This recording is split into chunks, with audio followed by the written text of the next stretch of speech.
నగర ప్రజలందరికీ కూడా క్రిస్మస్ శుభాకాంక్షలు. ఈరోజు ప్రెస్ మీట్ పెట్టడం ముఖ్య ఉద్దేశం ఏమంటే, కూటమి ప్రభుత్వం ఏర్పాటై 6 నెలలు అయిపోయింది. 6 నెలలు అయిపోయినా కూడా ఏ ఒక్క సూపర్ 6 హామీలు కూడా నెరవేర్చకపోవడం, కూటమి ప్రభుత్వం కానివ్వండి, చంద్రబాబు నాయుడు కానివ్వండి, ఎన్నికల ముందు ఏ విధంగా అయితే సూపర్ 6 హామీలు కానివ్వండి, దాంతోపాటు రైతుల సమస్యలు కానివ్వండి, అదేవిధంగా పెరిగిన కరెంట్ ఛార్జెస్ కూడా నేను మళ్ళీ అధికారంలోకి వస్తే కరెంట్ ఛార్జెస్ని పెంచనని చెప్పేసి గతంలో ఎన్నికలకు ముందు ఆయన హామీ ఇచ్చడం జరిగింది. కానీ అధికారంలో వచ్చిన తర్వాత ఇప్పటికి దాదాపుగా 6 నెలలు పూర్తయ్యాయి. 7 నెలల్లో కూడా మేము కూటమి ప్రభుత్వం పరిపాలన అందిస్తోంది. ఏ ఒక్క హామీని కూడా నెరవేర్చకపోవడం అనేది దేశ చరిత్రలోనే ఎక్కడ కూడా మనం చూసింటాం. అదేవిధంగా జగన్మోహన్ రెడ్డి గారు ఎదిగిన 2014 నుంచి 19 వరకు ప్రతిపక్షంలో ఉన్నప్పుడు ఆయన సుదీర్ఘ పాదయాత్రలో ప్రజల కష్టాలు చూసి ఏవి ప్రజలకు అవసరాలు ఉన్నాయి, నేను అధికారంలోకి వచ్చిన తర్వాత నేను చెప్పిన హామీలన్నీ చెప్పి కూడా నెరవేరుస్తానని చెప్పడం కూడా జరిగింది.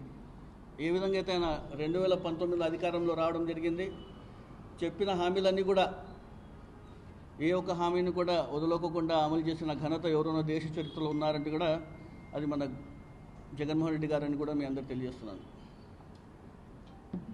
గత ప్రభుత్వంలో మనం చూస్తే ప్రజలందరూ కూడా జగన్మోహన్ రెడ్డి గారు ఒక సంక్షేమ క్యాలెండర్ రిలీజ్ చేసి ప్రతి నెల కూడా డీబీటీ ద్వారా ప్రజల ఖాతాలో నగదు జమ చేసిన గొప్ప నాయకుడు జగన్మోహన్ రెడ్డి గారు. ఈరోజు కూటమి ప్రభుత్వం ఏర్పాటై 6 నెలలు అయిపోయింది. ప్రజలు డిఫరెన్సెస్ చూస్తున్నారు. గతంలో ఏమి ఇప్పుడు ఎట్లా ఉందంటే, గతంలో ప్రజలందరూ కూడా అక్టోబర్ వస్తే ఈ నెలలో ఇది పడుతుంది, నవంబర్ వస్తే ఈ పథకం డీబీటీ ద్వారా మా అకౌంట్లలో పడేది, డిసెంబర్ వస్తే ఈ నెలలో పడేది అని చెప్పుకోవడం జరుగుతుంది. కానీ కూటమి ప్రభుత్వం ఏర్పాటైన తర్వాత నుంచి ప్రజలందరూ కూడా ఏదో సూపర్ సిక్స్ అని చెప్పి చంద్రబాబు నాయుడు గారు వస్తే అధికారంలోకి ఇంకా జగన్మోహన్ రెడ్డి గారి కన్నా ఎక్కువ వస్తాయి మాకు డబ్బులు, నగదు ఇంకా జమ అవుతుందని చెప్పి ఏ విధంగా అయితే చంద్రబాబు నాయుడు గారు మభ్యపెట్టి ప్రజలందరినీ కూడా ఓట్లు వేయించుకొని అధికారంలోకి వచ్చిన తర్వాత ఈరోజు చేయకపోవడం ప్రజలందరూ కూడా గమనిస్తున్నారు. అదేవిధంగా కూటమి ప్రభుత్వం పైన వైఎస్ఆర్సీపీ నాయకులు కానివ్వండి, కార్యకర్తలు కానివ్వండి, ప్రతి ఒక్కరు కూడా వారి వైఫల్యాలని ప్రభుత్వానికి ఎత్తి చూపిస్తుంటే ఈరోజు ఏ విధంగా వాళ్ళు ఇబ్బంది పడుతున్నారు కూడా మీరు ఒకసారి గమనించాలా. కక్ష సాధింపులు కానివ్వండి, దాడులు కానివ్వండి, దౌర్జన్యాలు కానివ్వండి, అనేక రకాలుగా ఈరోజు ఇబ్బంది పడే రకంగా మనం చూడాలి.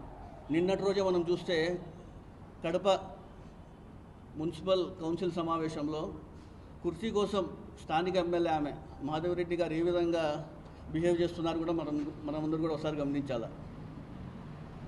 కౌన్సిల్ సమావేశానికి వెళ్ళిందో ఆమె నాకు ఒక యుద్ధానికి వెళ్ళిందో ఒకసారి ప్రజలందరూ కూడా ఒకసారి గమనించాలని కూడా నేను తెలియజేస్తున్నాను. వైఎస్ఆర్సీపీ నాయకులు, కార్యకర్తలు ప్రభుత్వ వైఫల్యాల్ని సోషల్ మీడియా ద్వారా పోస్టులు పెడితే కూడా ఏ విధంగా అరెస్టులు చేస్తున్నారు. స్టేషన్ రాష్ట్రమంతా ఈరోజు ఒక స్టేషన్ అయితే రేపు ఇంకో స్టేషన్లో తిప్పడం కానివ్వండి, ఇలాంటి అనేక ఇబ్బందులు పెడుతున్నారు. అవునా, ఏం పెట్టినా కూడా ప్రజలు ఎవరు భయపడరు, కార్యకర్తలు ఎవరు భయపడరు అని కూడా మీ అందరూ తెలియజేస్తున్నాను. ప్రభుత్వ వైఫల్యాలు ఎత్తి చూపిస్తుంటే మీరు కక్ష సాధింపులుగా ఇట్లా కేసులు పెట్టుకుంటూ పోతే ఎంతమంది కనబెడతారు. ఎన్ని చేసినా కూడా ప్రజలు ఎవరు మీ భయానికి ఎవరు భయపడరు. మీరు ఎంత భయపడిచ్చినా కూడా మా కార్యకర్తలు జగన్మోహన్ రెడ్డి గారు వైపు ఉంటారని కూడా మీ అందరూ తెలుస్తున్నాను. అదేవిధంగా జగన్మోహన్ రెడ్డి గారు మొన్నటి రోజు మేము రైతుల సమస్యల పట్ల అనేక సార్లు వైఎస్ఆర్సీపీ కార్యకర్తలు కానివ్వండి, నాయకులు కానివ్వండి, ప్రెస్ మీట్లు పెట్టడం కానివ్వండి, అనేక విధాలుగా పెట్టినప్పుడు కూడా వీళ్ళు సమస్యలు తీరకపోవడంతో జగన్మోహన్ రెడ్డి గారు రాష్ట్ర వ్యాప్తంగా పిలుపునివ్వడం కూడా జరిగింది. రైతుల సమస్యలపై మనం పోరాటం చేయాలని చెప్పి ఉద్దేశంతో డిసెంబర్ 13వ తారీఖున ఏ విధంగా అయితే రైతుల సమస్యలపై మేము పోరాటం చేశామో రాష్ట్ర వ్యాప్తంగా కూడా ప్రతి ఒక్క కార్యకర్త కానివ్వండి, రైతులందరూ దాంట్లో పాల్గొని ఏ విధంగా ర్యాలీ కానివ్వండి, కలెక్టర్ దగ్గరకు వెళ్ళి మనం వినతి పత్రం అందించడం జరిగిందో ప్రజలందరూ కూడా చూశారు. ఏ విధంగా విజయవంతం చేసినాం కూడా ఈరోజు మనమందరూ కూడా ఒకసారి గమనించాలా. అదేవిధంగా గతంలో చంద్రబాబు నాయుడు గారు హామీలు ఇచ్చిన విధంగా కూటమి ప్రభుత్వం అధికారంలోకి వచ్చిన తర్వాత కరెంట్ ఛార్జీలు నేను వైఎస్ఆర్సీపీ ప్రభుత్వం పెంచింది, నేను అధికారంలోకి వచ్చిన తర్వాత ఎట్టి పరిస్థితుల్లో నేను పెంచనని చెప్పి ఏ విధంగా చెప్పినారు కూడా మీరు ఒకసారి గమనించాలా.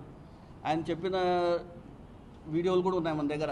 ఆ రోజు ఏం చెప్పడం జరిగింది, ఖచ్చితంగా నేను అధికారంలోకి వస్తే కింద నీకు 15,000 అన్నట్లు కానివ్వండి, మహిళలకు 18,000 అని చెప్పినట్టు కానివ్వండి, అధికారంలోకి వచ్చినాక నేను ఖచ్చితంగా కరెంట్ ఛార్జీలు అయితే పెంచని చెప్పడం జరిగింది. ఈ వీడియో చూస్తే దీనికి నిదర్శనం తెలియజేస్తాను. నేను సరే కరెంటు ఛార్జీలు పెంచనని చెప్పి హామీ ఇస్తున్నా. ఈ వీడియో నేను చెప్పడం కాదు, అనేక సార్లు ఆయన చెప్పడం జరిగింది. ఇవన్నీ కూడా గమనించాలా. 6 నెలలు కాబోతోంది. ఏ ఒక్క రూపాయి కూడా ప్రజల ఖాతాలో ఇప్పటివరకు వేయలేదు. కేవలం ఒక పెన్షన్ తప్ప ఏ ఒక్క పథకాన్ని కూడా అమలు చేయని కూటమి ప్రభుత్వాన్ని కూడా మీ అందరికీ తెలియజేస్తున్నారు. అదేవిధంగా ఈరోజు పేద ప్రజలపైన కానివ్వండి, మధ్యతరగతి ప్రజలపైన కానివ్వండి కరెంట్ ఛార్జీలు పెంచడం అనేది ఎంతవరకు న్యాయమని కూడా ఒకసారి ప్రజలందరూ గమనించాలి. దాదాపుగా ఇప్పటికే 6 నెలలు అయిపోతుంది. ఈ 6 మంత్స్లోనే ఇప్పటికే దాదాపుగా 6,000 కోట్ల రూపాయలు ప్రజలపైన కరెంట్ ఛార్జీలు భారం వేసిన విషయం కూడా మీ అందరూ తెలిసిందే. రాబోయే నెలలో మరి 9,000 రూపాయలతో మొత్తం పూర్తి చూసుకుంటే కన్నా 15,485 కోట్ల రూపాయలతో ఈరోజు కరెంట్ ఛార్జీలు పెంచిన ఘనత ఎవరు ఉన్నారంటే దేశ చరిత్రలో చంద్రబాబు నాయుడు గారిని మీ అందరూ తెలియజేస్తున్నాను. ఈ కూటమి ప్రభుత్వం 6 నెలల పరిపాలనలో ఒక రాక్షస పాలన, ఒక మోసపూరిత పరిపాలన కొనసాగిస్తున్న విషయం ప్రజలందరికీ కూడా అర్థమైన విషయం కూడా ఈరోజు గుర్తు చేస్తున్నాను.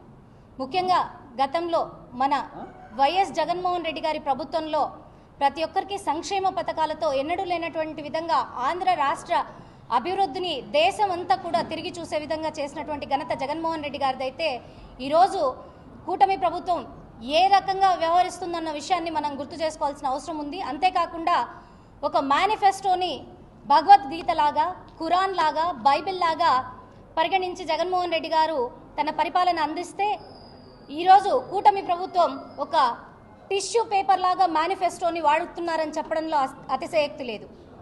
ఇది వారికి ఆనవాయితీగా వస్తుంది. తెలుగుదేశం ప్రభుత్వానికి కేవలం మేనిఫెస్టోని ఎలక్షన్ల ముందు చూపించడం, అటు తర్వాత ప్రజల్ని మోసపూరిత పరిపాలన అందించడం, అంతేకాకుండా ప్రజల్ని దగా కూడా చేస్తున్నటువంటి ప్రభుత్వం ఏదైనా ఉందంటే అది ఖచ్చితంగా కూటమి ప్రభుత్వం అని చెప్పొచ్చు. ముఖ్యంగా జగన్మోహన్ రెడ్డి గారు సంక్షేమ పాలన అందిస్తున్నప్పుడు బాదుడే బాదుడు అనే కార్యక్రమంతో తెలుగుదేశం వారు ముందుకొచ్చారు. ప్రజలు అప్పుడు వారిని తిప్పి కొడితే వారు ప్రజలకి మొహం చూపించుకోలేక వెనుకదిరిగినటువంటి పరిస్థితి మనం చూసాం. అయితే ఎన్నికల్లో ముఖ్యంగా ఎన్నో అంశాలను మనం పరిగణించవచ్చు. కానీ ముఖ్యంగా ఈరోజు విద్యుత్ శాఖకు సంబంధించినటువంటి అంశాన్ని మనం తీసుకుంటే గతంలో జగన్మోహన్ రెడ్డి గారి ప్రభుత్వంలో ప్రజలకు నాణ్యమైన విద్యుత్ను అందించాలి అని గ్రీన్ కో లాంటి సంస్థలను ముందుకు తీసుకొచ్చి సోలార్ పవర్ ప్లాంట్ లాంటివి ఏర్పాటు చేసి 1 మెగావాట్ లాంటి విద్యుత్ ప్లాంట్లను ఏర్పాటు చేసి రైతులకు ఉచిత కరెంటును, అదేవిధంగా ప్రజలందరికీ కూడా నాణ్యమైన విద్యుత్ను అందించాలని ఆయన కాంక్షించారు. అంతేకాకుండా స్మార్ట్ మీటర్స్ని అందుబాటులోకి తీసుకొస్తే ఆ రోజు చంద్రబాబు నాయుడు గారు ఏ విధంగా విమర్శించారు అంటే ఈ స్మార్ట్ మీటర్స్ విధానాన్ని దేశం ఎక్కడికో పోతుంది, ఆర్థిక పరిస్థితి ఎటుపోతుందో అర్థం కాని పరిస్థితి అని వ్యతిరేకించినటువంటి పరిస్థితి. అయితే కూటమి ప్రభుత్వం ఏర్పాటైన తర్వాత ఇప్పుడు ప్రజల మీద రెన్యూబుల్ ఛార్జెస్ అని, ట్రూ ఛార్జెస్ అని దాదాపు 15,000 కోట్ల రూపాయల విద్యుత్ భారాన్ని ప్రజల మీద మోపడమే కాకుండా ఈ స్మార్ట్ మీటర్స్ అనే ప్రాజెక్ట్ని కూడా పైలట్ ప్రాజెక్ట్గా తీసుకురావడం మనం గమనించాల్సిన అవసరం ఉంది. గతంలో అధోగతి పాలవుతున్నటువంటి రాష్ట్రం ఇప్పుడు మీరు స్మార్ట్ మీటర్స్ తీసుకొస్తే అధోగతి పాలు కాకుండా ఉంటుందా? ఈ కూటమి ప్రభుత్వంలో నాయకులందరూ కూడా ఆలోచించాల్సిన అవసరం ఉంది. రైతులకు ముఖ్యంగా ఉచిత విద్యుత్ని అందించడం విస్మరించడమే కాకుండా ఇంతటి భారాన్ని ప్రజల మీద మోపి బాధుడు కాదు వీరబాధుడు పరిపాలన అందిస్తున్నటువంటి కూటమి ప్రభుత్వాన్ని ఎండగట్టే విధంగా జగన్మోహన్ రెడ్డి గారు పిలుపునిచ్చినటువంటి పోరుబాటలో మన అనంతపురం అధ్యక్షులు అనంత వెంకటరామరెడ్డి గారి ఆధ్వర్యంలో రాబో 27వ తారీఖున విద్యుత్ ఛార్జీల పెంపుకు పోరుబాటుగా ర్యాలీ నిర్వహించబోతున్నారు. మన బ్రహ్మం గారి గుడి దగ్గర నుంచి మన పవర్ ఆఫీస్ వరకు వెళ్ళి విద్యుత్ ఎస్సీ గారికి వినతి పత్రం అందించడం జరుగుతుంది.